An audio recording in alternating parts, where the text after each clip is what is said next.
আসসালামু আলাইকুম এভরিওয়ান। তো আজকে জীবনের প্রথমবার গভর্নমেন্ট জবের জন্য এক্সাম দিবার গেছিলাম। তার মানে এটা আমার জীবনের প্রথমবার। এর আগে আমি কোনো গভর্নমেন্ট জবের জন্য এক্সাম দেয় নাই, কোনো ধরনের এক্সাম বা ইন্টারভিউ কোনো কিছুই দিই না। এটা এডিআরই থার্ড গ্রেডের, এটা আমার ফার্স্ট টাইম।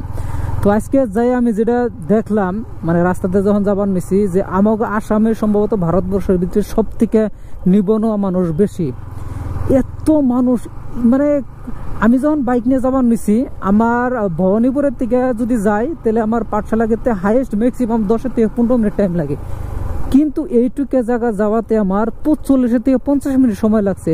গুয়াহাটি যে মানুষে কয় গুয়াহাটি, দিল্লি, মুম্বাই যে হিসাবে তার মানে জ্যাম লাগে, সেই তুলনায় কবার গেলে কমসে কম 10 থেকে 50 গুণ বেশি জ্যাম লাগছে আজকে। এত সচরাচর আমাদের ন্যাশনাল হাইওয়েতে এরকম জ্যাম দেখা যায় না। আমি ভাবছিলাম আজকে সানডে ভিড় হবো না, কিন্তু যেরকম ভিড় দেখলাম, যারা যারা এডিআর এক্সাম দিবার গেছেন, বিশেষ করে মানে বাইক নিয়ে গেছেন বা 4 হুইলার নিয়ে গেছেন, মানে গ্রামের ভিতর দিয়ে না যে মেন হাইওয়ে দিয়ে গেছেন, তারা বুঝবেন যে কিরকম ভিড় হয়েছে। এত ভিড় মানে কল্পনার বাইরে। রাস্তা দিয়ে মানুষের তামসা দেখে, মানে রাস্তার বুগলে যাকে বাড়ি আছে তারা দেখি বাইরে তামসা দেখতেছে কিরকম মানুষ যায়। আমি নিজে হতভম্ব হয়ে গেছি দেখে, এত মানুষ এক্সাম দিবার আইছে না, এত নিবনুয়া। যারা এডিআর দিয়েছেন তারা তো জানবেন, একটা কোয়েশ্চন আছে, সেটা হলো যে ভৈরবকুণ্ড বেলা যে একটা জায়গা আছে দরং ওই সাইডে, তো ভৈরবকুণ্ড ওই জায়গাটা কোন কোন সীমা সংলগ্ন করছে। তার মানে এই জায়গাটা, এই কোয়েশ্চনটা দেখে তো মানে আমি নিজে আসফা নিছি, কারণ ভৈরবকুণ্ড গেছি, আমি ব্লগ বানাইছি। ওই জায়গায় আমি একটা ব্লগের স্টার্টিং একটা কথা কইছিলাম যে 3 ভূমির মিলন ভূমি, সেটা হলো অরুণাচল প্রদেশ, ভুটান আর আসাম। এই ট্যাগলাইনটা আমি কইছিলাম, সেই কোয়েশনটা আই পড়ছে একদম কমন হুবহু। পরে বললাম ঠিক আছে, আমার ব্লগ বানাই না তো একটা তো ফায়দা হয়েছে, 1 মার্ক তো পাইছি এন থেকে। তারপর আরেকটা কোয়েশন আইসেল, সেটা হলো আমি এটা শিখছি শাহরুখ খানের কাছ থেকে।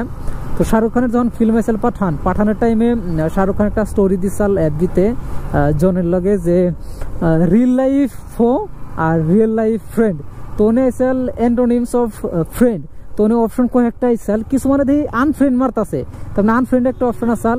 পরে গেলাম ফ্রেন্ডের অ্যান্টোনিম আনফ্রেন্ড কিভাবে করবো, ওটা তো ফো হবো, কারণ এটা আমি শাহরুখ খানের ফিল্মের থেকে শিখছি, পাঠানের থেকে শিখছি। তো বললাম যে ফিল্ম দেখে এটা আমার একটা নলেজ হয়ে গেছে। কিছু মানে যে কয় যে ফিল্ম দেখলে খালি সময় নষ্ট, না ভাই ফিল্ম দেখে আমি 1 নম্বর পাইছি। কিছু মানে কয় ঘোরাঘুরির সময় নষ্ট, না ভাই ঘোরাঘুরিকে আমি আর 1 মার্ক পাইছি। তার মানে আমি ঘোরাঘুরি করে ফিল্ম দেখে 2 মার্ক পাইছি। এটা অন্তত আমি প্রাউডলি কই হেমো যে ঘোরাঘুরি করা বা ফিল্ম দেখা এটা কোনো নেগেটিভ সাইড না, এর দিকে পজিটিভ ওয়েতে বহুত কিছু নেন যায়। আর যেটা আমি নিজেই নিছি, মানে আমি একটা কথা কই যে হার যে কোনো সেক্টরে 2টা ওয়ে আছে, একটা পজিটিভ একটা নেগেটিভ। এটা আমাকে উপরে ডিপেন্ড করে আমরা কোনটা চুজ করব, পজিটিভ না নেগেটিভ। আমি পজিটিভ চুজ করছি, পজিটিভে 2 মার্ক পাইছি। এই জায়গায় স্যাটারডে, তার মানে শনিবার না শুক্রবার আসাল, শুক্রবারে আমি কলেজ থেকে আবার নিছি, আমি আর রুবুল দা ছিলাম।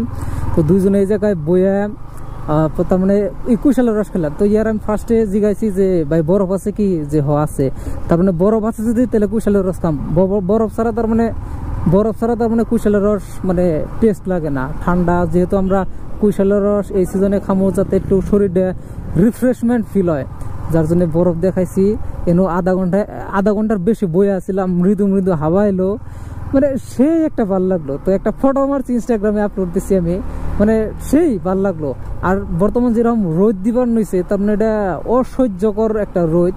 আর বিশেষ করে এটা মানে দুপুর টাইমে বেশি হয়। আজকে যেহেতু একটু ঠান্ডা ঠান্ডা বোতলটা দেখা গেছে, যেনারা দেখতেছেন মানে 2-1 ফোঁটা বৃষ্টি পড়ছে।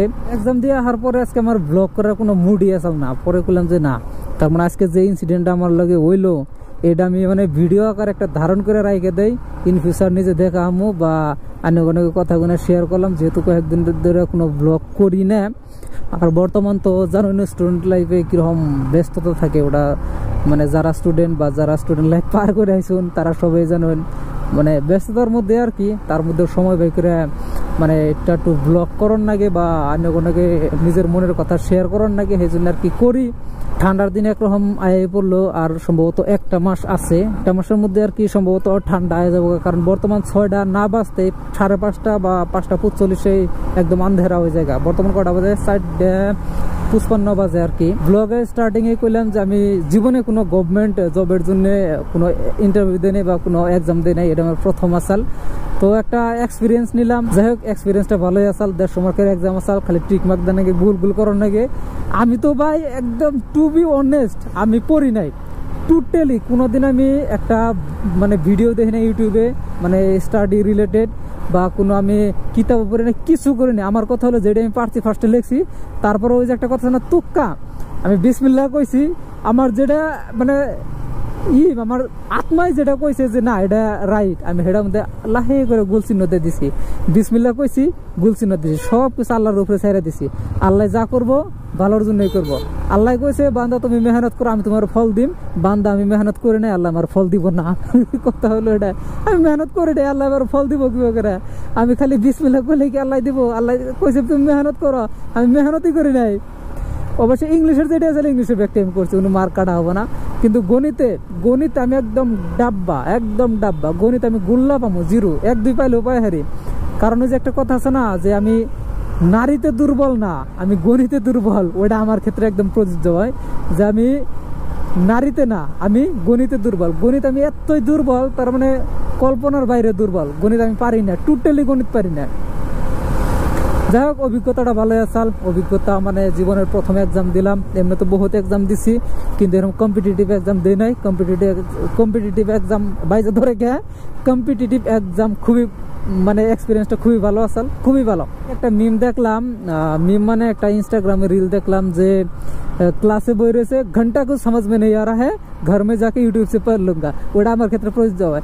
কিছুমান টাইমে বুঝি না, কিছুমান টাইমে বুঝি। যখন না বুঝি তখন একটা কথাই কই ক্লাসমেট গুলোকে, যা বাচ্চা যা ইউটিউবের থেকে পড়ে নিরো, এত মাথা মারা হাম না। বুঝি না, যদি বুঝি না এত মাথা মেরা করুম কি।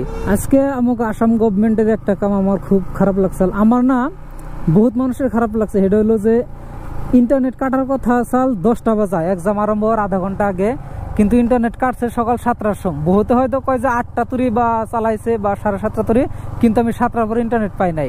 তাহলে এটা কিবা কথা, ইন্টারনেট কাটবো 10টার সময়, কাটে হালতেছে 7টার সময়। তাহলে এখানকার যে স্টুডেন্ট গুই নাই যে বা যে পরীক্ষার্থী বহুত দূরে এক্সাম সেন্টার পড়ছে, তারা কিভাবে করে যাব? তারা চিনে না, জানে না, তারা তো গুগল ম্যাপ ইউজ করে যাব, তাই না? তো এখানকার ইন্টারনেট কাটার পরে বহুত মানুষের বিশ্রয় পায় না। যে আমার কথাই কই, আমি কমসে কম 60 থেকে 70 জন ব্যক্তির জিগায় তারপরে ওই স্কুলটা পাইছি। আমারটা বাসা সিঙ্গিমারি, যেটা বজালির বাপুজি হাই স্কুল কয়, ওই জায়গায়। আমি ইন্টারনেট দেখি যে ইন্টারনেট নাই, গুগল ম্যাপে কাম করে না। পরে 50-60 জন মানুষের জিগায় তারপর ওই জায়গায় যেয়ে পাইছি। যেন নাকি আমার গেতে হাইস্ট আধা ঘন্টা লাগতো, ওনে আমার 1.5 ঘন্টার বেশি টাইম লাগছে। ঘুরে মানে আগুরা পরে তারপরে গেছি। এই জিনিসটা খুবই খারাপ লাগছে। মানে যারা পরীক্ষা দিতে গেছেন তারা সবাই মানে রিলেট করবো আমার নাকি। আর যাই হোক, মানে কি কমু, আর না করলে তো কোনো কিছু হবো না। তার মানে কয় 10টার সময় হে কাম করে 7টার সময় অ্যাডভান্স, কিন্তু সব ক্ষেত্রে অ্যাডভান্স না। এই ক্ষেত্রে আমি সরকারের খুবই অ্যাডভান্স কাম করতে দেখলাম। যাই হোক, এখন আর কি করান যাবো, এই হিসাবে চলতে রয়েছে। তো নেক্সটে কার বা 4th গ্রেডের এক্সাম আছে, ওটা বা নেক্সট সানডে হবো নাকি, ওইরকমই আর কি। তো ওভারঅল আজকের এই ব্লগটা ইতিরে এন্ড করার টাইম হয়ে গেছে। নেক্সট একটা ব্লগে। সবাই ভালো থাকুন, সুস্থ থাকবেন। আসসালামু আলাইকুম।